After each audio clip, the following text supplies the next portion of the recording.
Je m'appelle Mathilde, j'ai 15 ans et je suis au lycée. Du coup, toi, Mathilde, t'as perdu ton père quand t'avais 10 ans. Oui, c'est ça, j'étais en CM2. Donc il est tombé malade en octobre et d'une pneumonie et ça s'est aggravé en cancer du poumon. Et janvier d'après, il est décédé. Et en CM2, est-ce que tu comprenais tout ce qui se passait ou pas? Non, je pense pas. Je me rappelle que j'ai pas vraiment pleuré, j'ai jamais réussi à pleurer. Enfin, je pense que j'avais une grosse carapace et que je voulais faire semblant au fond de moi, même si je le pensais pas vraiment. Et j'ai jamais montré ma tristesse ni rien sur son décès. Qu'est-ce que ta mère, elle t'a dit quand il est mort? J'étais avec elle, donc c'était un matin et elle a reçu un coup de téléphone et je savais très bien qu'il y avait quelque chose, enfin c'était un pressentiment. Et je l'ai vue pleurer, enfin s'effondrer et j'étais à côté d'elle et j'ai compris directement sans qu'elle me le dise. Quand elle te l'a dit, elle t'a dit quoi? Elle m'a pas dit, enfin j'ai compris toute seule et je pense qu'on n'a pas parlé pendant 2 heures, on était là tous ensemble, il y avait les parents de ma mère et on n'a pas du tout parlé, je pense que vraiment on était tous ensemble mais sans aucun mot.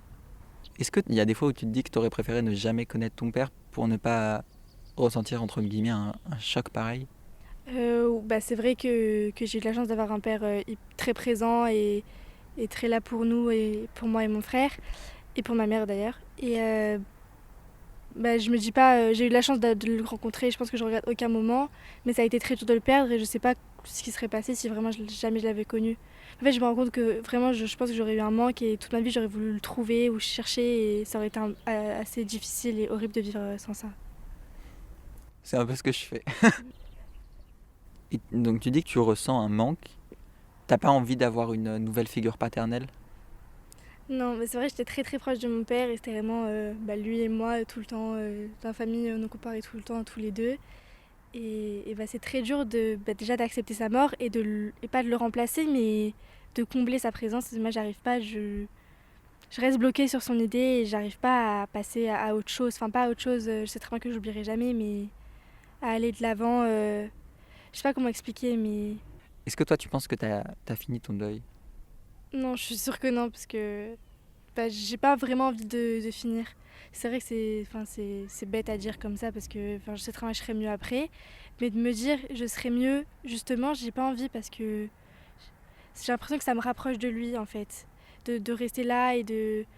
C'est totalement stupide, je sais très bien quand je le dis. Mais, ouais, de rester là et d'être bloqué en fait dans ce deuil.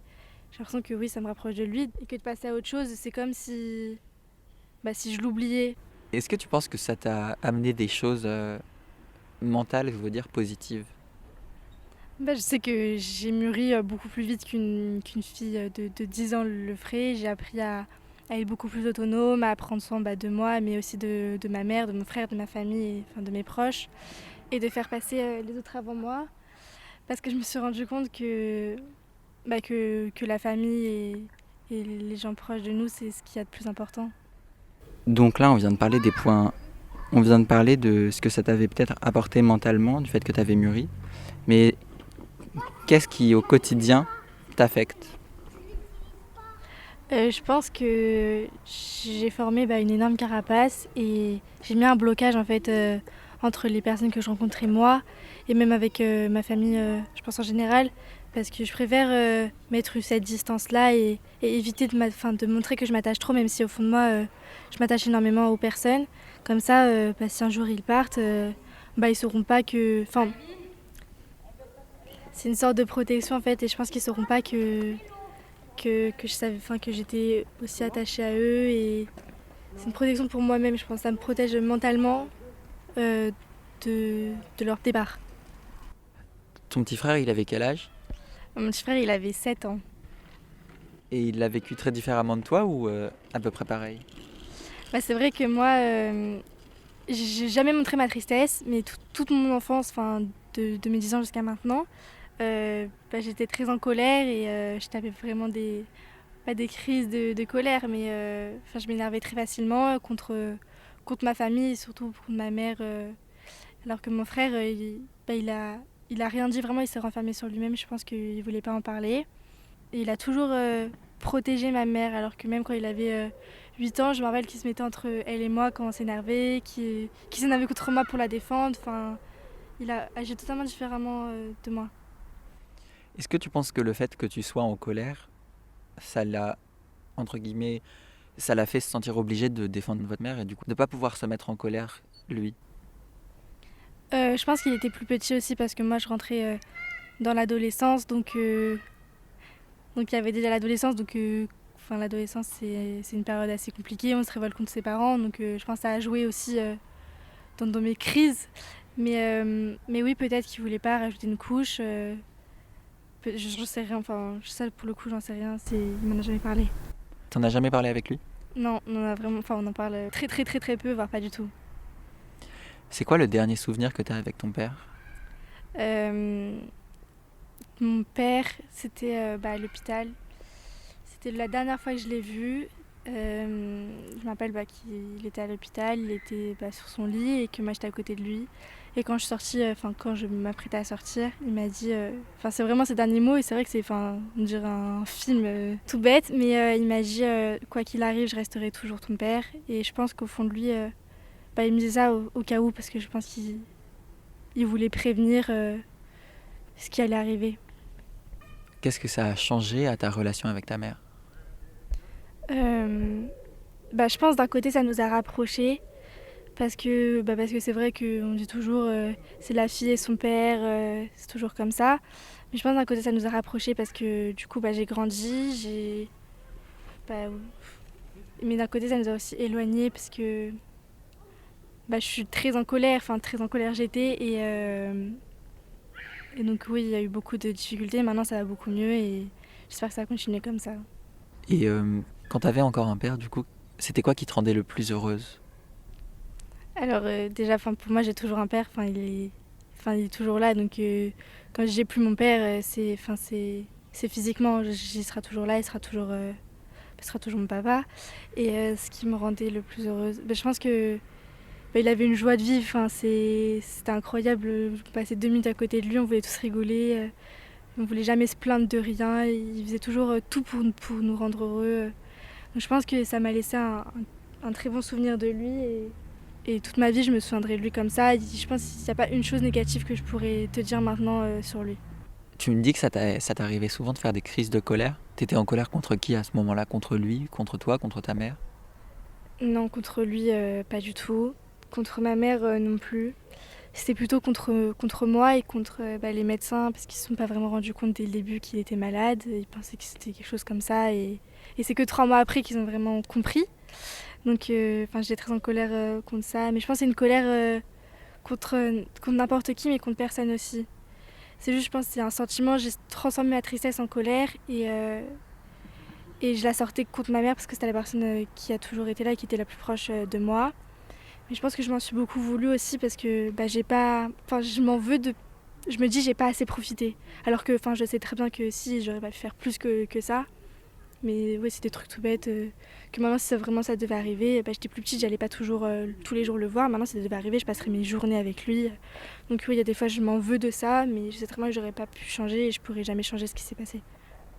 Et du coup, est-ce que toi, tu profites plus de ta mère, ton petit frère, tes grands-parents? Mon petit frère, beaucoup plus. Enfin, je pense que ça nous a vraiment rapprochés. J'ai la chance maintenant d'être très très proche de mon frère. Ma mère, maintenant, ça va beaucoup mieux. Mais c'est vrai qu'avec mes grands-parents et oui, surtout mes grands-parents, j'ai beaucoup de mal. Enfin, j'arrive pas trop à montrer mes émotions et ce que je pense.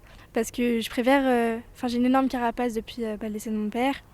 Je préfère pas montrer ce que je pense et mes sentiments, etc. Et avec eux, mettre. C'est stupide à dire, mais une distance, parce que j'ai peur quand il meurt, que je ressouffre encore comme j'ai souffert. Et j'ai pas envie d'avoir encore mal. Et c'est totalement bête et je sais très bien qu'il faut que je change ça parce qu'il faut que je profite d'eux et ce que j'ai à tout le monde de profiter de ses proches. Mais oui, du coup, ça a mis pas un froid, mais je me suis beaucoup éloignée des personnes de ma famille. T'as peur de la mort ou pas depuis cet événement? Moi, de mourir, j'ai pas peur. J'ai pas peur de mourir, j'ai pas peur de souffrir. J'ai peur que les autres personnes autour de moi souffrent. C'est la pire chose, je pense. Mais Mais oui, j'ai peur que les personnes autour de moi décèdent parce que je sais très bien que celui de mon père, si j'arrive à remonter, enfin j'espère que je vais y arriver, si ça a amené à se reproduire, je sais pas si j'aurai la force de tout recommencer et de continuer. T'es allé voir des psys ou pas depuis le décès de ton père? Donc à la mort de mon père, j'en ai vu une pendant 6 mois, je crois, c'était avec mon frère. Donc un rendez-vous avec ton petit frère? Je me rappelle pas exactement, mais il me semble qu'on était tous les deux, et avec ma mère de temps en temps. Pendant 6 mois, mais à quelle fréquence? Toutes les semaines. Enfin, il me semble, je me rappelle plus exactement, mais je crois que c'était toutes les semaines pendant 6 mois à peu près. Et après, donc ça c'était juste à la mort de mon père. Après j'ai eu mes crises de colère, donc ma mère voulait que j'aille voir parce que c'est normal, c'était normal, mais j'arrivais pas à parler. À chaque fois que j'y allais, je tapais mes autres crises là, je voulais pas parler, on me disait des trucs que je voulais pas entendre. Enfin c'est vrai qu'à une petite fille de 12 ans quand on lui dit ton père il est mort, faut que tu l'acceptes. Enfin en gros je voulais pas qu'on me parle de ça, je voulais rien entendre à propos de ça. Et l'année dernière, j'ai voulu y retourner parce que pour moi c'est important de travailler sur moi-même et ça m'a beaucoup aidé du coup sur la colère et voilà.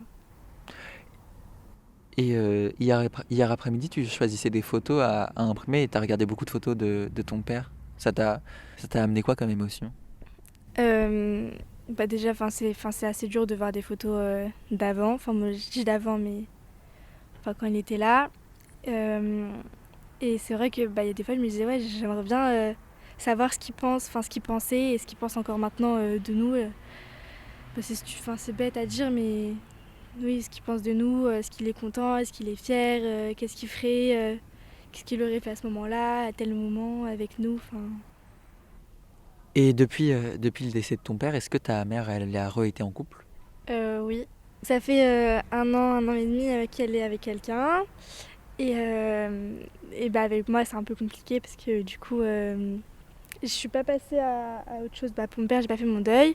Et que du coup, de l'avoir avec quelqu'un d'autre, déjà de l'avoir avec quelqu'un d'autre que mon père, c'est très compliqué. Mais en plus, si j'ai pas fini mon deuil, ça rajoute encore quelque chose de dur à faire. Non, à voir. Comment est-ce que ça se passe avec cette personne? Au début, c'était très, très, très, très compliqué. Euh, mais en fait, c'est pas tant la personne, c'est juste la position qu'il a.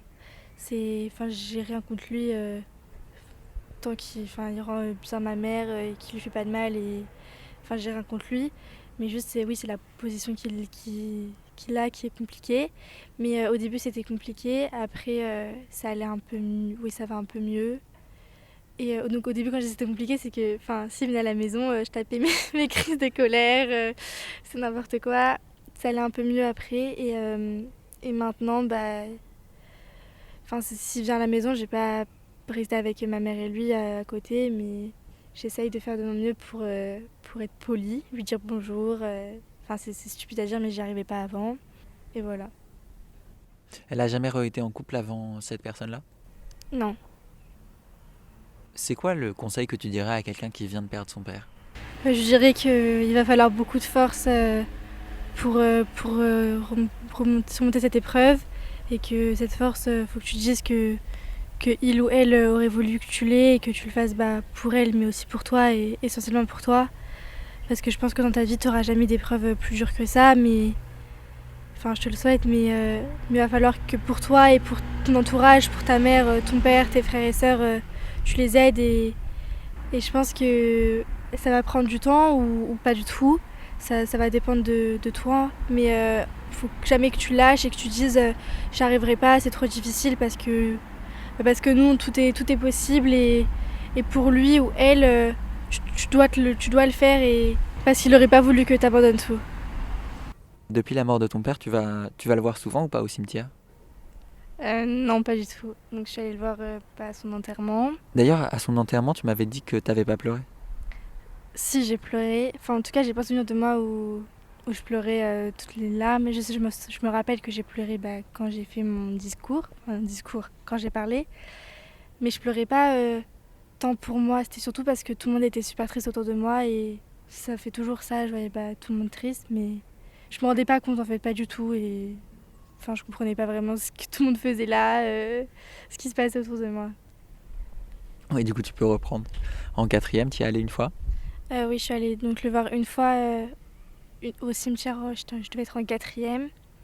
Et après, non. Et je suis allée une fois cette année parce que ça fait 5 ans. Et le jour des 5 ans, je suis allée le voir. Qu'est-ce que tu me conseilles de faire pour la suite de la recherche de mon père? Parce que j'ai un peu l'impression de m'épuiser pour rien. Et enfin, c'est intéressant de parler aux gens de leur père, que les gens me parlent de leur père, et j'apprends plein de choses. J'ai l'impression de pas du tout avancer sur la recherche avec mon père. Moi, je te conseille de persévérer. Et s'il faut que tu passes 30 ans de ta vie à le chercher, il faut que tu les passes parce que c'est une personne que tu pourras jamais remplacer et qui personne ne pourra jamais prendre sa place. Et je pense qu'on a tous besoin d'une figure paternelle à nos côtés, que ce soit surtout un père en fait, qui soit près de toi et que tu le vois en fait. Parce que je pense que toute ta vie tu auras cette question qui il est, comment il est, ce qui me ressemble. Je pense que tu as besoin de le voir et tu as besoin de lui parler, ne serait-ce que 10 minutes. Et si tu veux plus le voir après, s'il veut plus te voir, rien que de le rencontrer, c'est important. Mais tu penses pas que c'est un peu, pas me bloquer, mais ne pas avancer dans ma vie, de chercher toujours mon père et... Non, moi je pense pas. Enfin, c'est comme chercher l'amour, toute ta vie tu vas chercher quelqu'un à aimer. Et je pense bah,